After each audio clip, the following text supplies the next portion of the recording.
My wife actually sneered at me and goes, "Food trucks are for people with no real business sense." This was right after she'd suggested I should shut down my successful mobile food operation and help save her family's failing restaurant chain instead. I just looked at her and said, "Good business requires clean operations." Then I used my industry connections to investigate why her family's restaurants never seemed to fail health inspections despite obvious violations, and submitted anonymous reports with recorded evidence to multiple federal agencies. She learned real quick that some recipes include a main course of federal corruption charges when the FBI raided all 7 family locations simultaneously for health department bribery, worker exploitation, and tax evasion. If you're into stories about karma catching up with people who think they're untouchable, make sure you hit that subscribe button because this journey gets absolutely wild. What you need to understand first is how I got to this point. I came to this country 12 years ago with basically nothing, couple $100, maybe 2 dozen English words, and this crazy dream of building something from scratch. Started with one beat-up food truck, working 18-hour days, learning American business practices while serving the best Korean-Mexican fusion you've ever tasted. Fast forward to now, and I own 6 food trucks operating across 3 cities.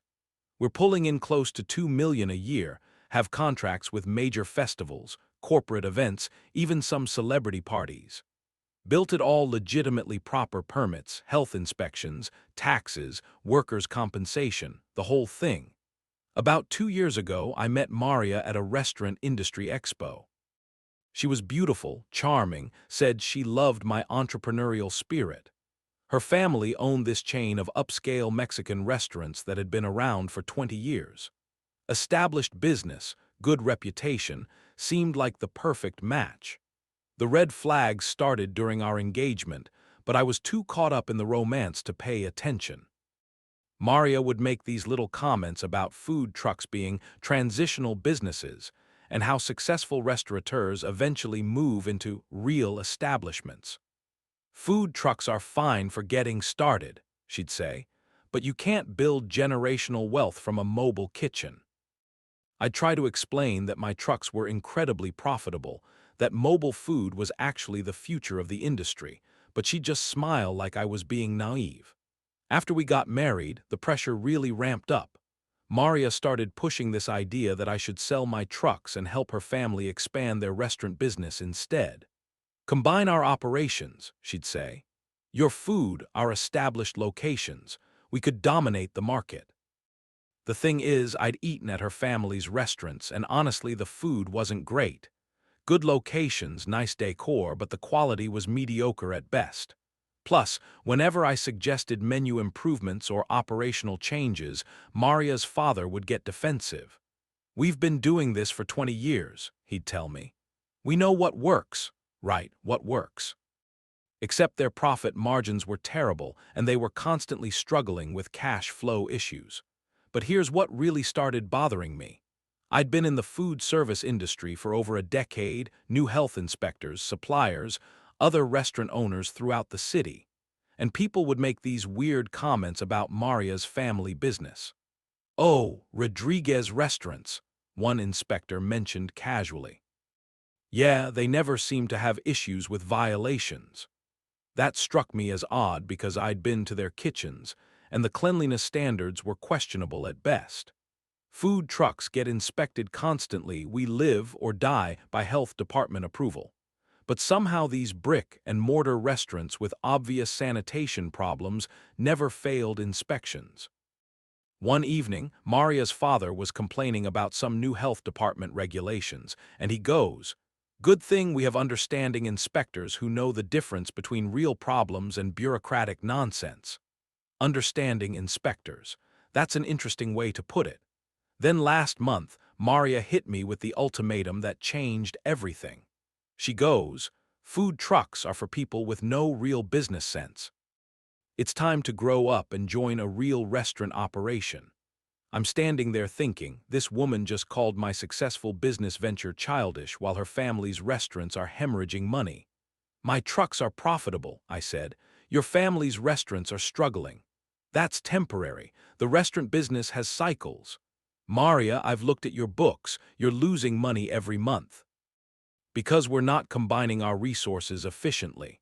If you liquidated the trucks and invested in proper restaurant expansion, we could turn everything around. That's when she hit me with that line about food trucks and business sense. Something in her tone just clicked for me. This wasn't about business strategy. This was about embarrassment. She was ashamed of being married to someone who operated food trucks instead of real restaurants. I looked at her and said, "Good business requires clean operations." She seemed confused, like she expected me to get defensive about my business model. That weekend, while Maria was visiting her sister, I decided to do some investigation. Not because I was looking for trouble, but because successful businesses don't stay successful by ignoring red flags. First thing I did was review the public health inspection records for all of Maria's family restaurants. What I found was fascinating. Despite having kitchens that I personally knew had sanitation issues, every single inspection for the past 3 years had resulted in perfect scores. Not just passing scores, perfect scores. No violations whatsoever. That's statistically impossible for any restaurant operation, especially ones with the cleanliness problems I'd observed. So I started asking around my network of food service contacts. Health inspectors, suppliers, other restaurant owners who'd been in the business for years. What I discovered made my stomach turn. Maria's family had been systematically bribing health inspectors for over 5 years. Cash payments, free meals, even vacation packages in exchange for falsified inspection reports. But that was just the beginning. The deeper I dug, the worse it got. They were employing undocumented workers at below minimum wage with no benefits, threatening to call immigration if anyone complained about working conditions. They were running cash transactions through multiple locations to avoid reporting income to the IRS. They were even selling expired food by changing date labels. This wasn't just poor business management. This was systematic fraud that was putting people's health and safety at risk. The most disturbing part was how they were exploiting vulnerable immigrant workers. People like I used to be, desperate for work and afraid to speak up about illegal treatment. They were paying workers $3 an hour for 14-hour shifts with no overtime, no workers' comp, no basic protections. When I confronted Maria about what I'd discovered, her response was telling. "Everyone does business that way," she said. "You're just naive because you've been operating those little food trucks instead of running a real restaurant operation. Maria, your family is exploiting workers and bribing government officials. We're providing jobs for people who wouldn't have opportunities otherwise. And we're working with inspectors who understand that small violations shouldn't shut down businesses that employ dozens of people." I realized this woman genuinely believed that fraud and exploitation were just normal business practices that I was too inexperienced to understand. That's when I decided to document everything. Over the next month, I used my industry connections to gather evidence of the health department bribes, worker exploitation, and tax evasion. Recorded conversations with bribed inspectors, financial records showing unreported cash transactions, testimony from exploited workers who trusted me because of my own immigrant background. Then I contacted the appropriate federal agencies. FBI for the corruption and bribery charges, IRS for tax evasion, Department of Labor for worker exploitation, Health Department for falsified inspection records. "I need to report systematic corruption in the restaurant industry," I told the FBI agent who took my call. "What kind of corruption?" I spent 2 hours outlining everything I'd documented. The agent was quiet for a long time after I finished. "How long has this been going on?" "Based on the evidence I've collected, at least 5 years, possibly longer. We're going to need you to provide all documentation and potentially testify before a grand jury." 3 weeks later, federal agents raided all 7 Rodriguez family restaurant locations simultaneously. FBI, IRS, Department of Labor, Immigration and Customs Enforcement. Coordinated operation that shut down the entire chain in one morning. Maria called me crying from the restaurant where she'd been when the raid started. "They're arresting my father," she sobbed. "They're seizing all our financial records. They're saying we're part of a criminal organization." "What did they tell you?" "Something about systematic bribery, tax evasion, and worker exploitation. But we're not criminals. We're just trying to run a business." The investigation took 8 months, but the evidence was overwhelming. Financial records, recorded conversations, testimony from multiple exploited workers, falsified health inspection documents. Maria's father pleaded guilty to federal bribery, tax evasion, and conspiracy charges. Got 7 years in prison. Her uncle got 5 years for his role in the worker exploitation scheme. 3 health inspectors lost their jobs and faced criminal charges. The family lost everything. All 7 restaurants, their family home that had been used as collateral for business loans, even Maria's car that had been purchased through the business. But the real justice came from the workers who'd been exploited. The Department of Labor helped them file a class action lawsuit that resulted in over $2 million in back wages and damages.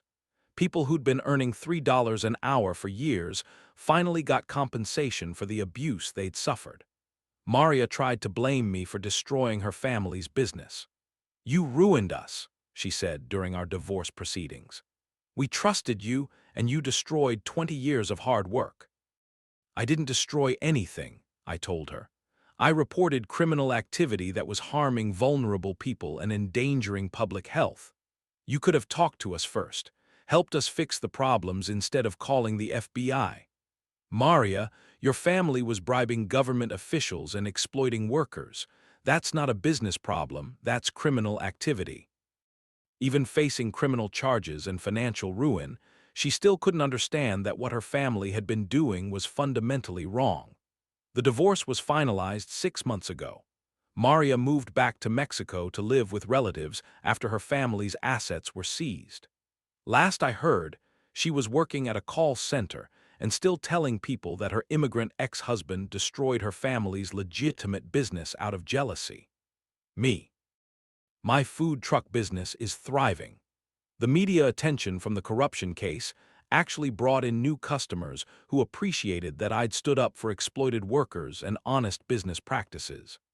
I've expanded to 8 trucks and started a scholarship program for immigrant entrepreneurs. I learned that when someone dismisses your success as inferior, they're usually trying to justify their own unethical behavior. I learned that legitimate businesses don't need to bribe inspectors or exploit workers to stay profitable. And I learned that sometimes protecting your community means reporting the people who are harming it, even when those people are family. My new girlfriend owns a catering company that operates completely above board. She pays her workers fair wages, maintains spotless health standards, and reports every penny of income to the IRS. When she talks about business success, she means building something sustainable and ethical. It's honest. It's legal. It's absolutely wonderful. If this story resonated with you, or if you've ever had to choose between loyalty and doing what's right, drop a comment about your experience. And definitely subscribe because I've got more stories about how people's choices to cut corners ended up cutting their legs out from under them. Sometimes the most successful revenge is just letting criminals face the consequences of their own actions.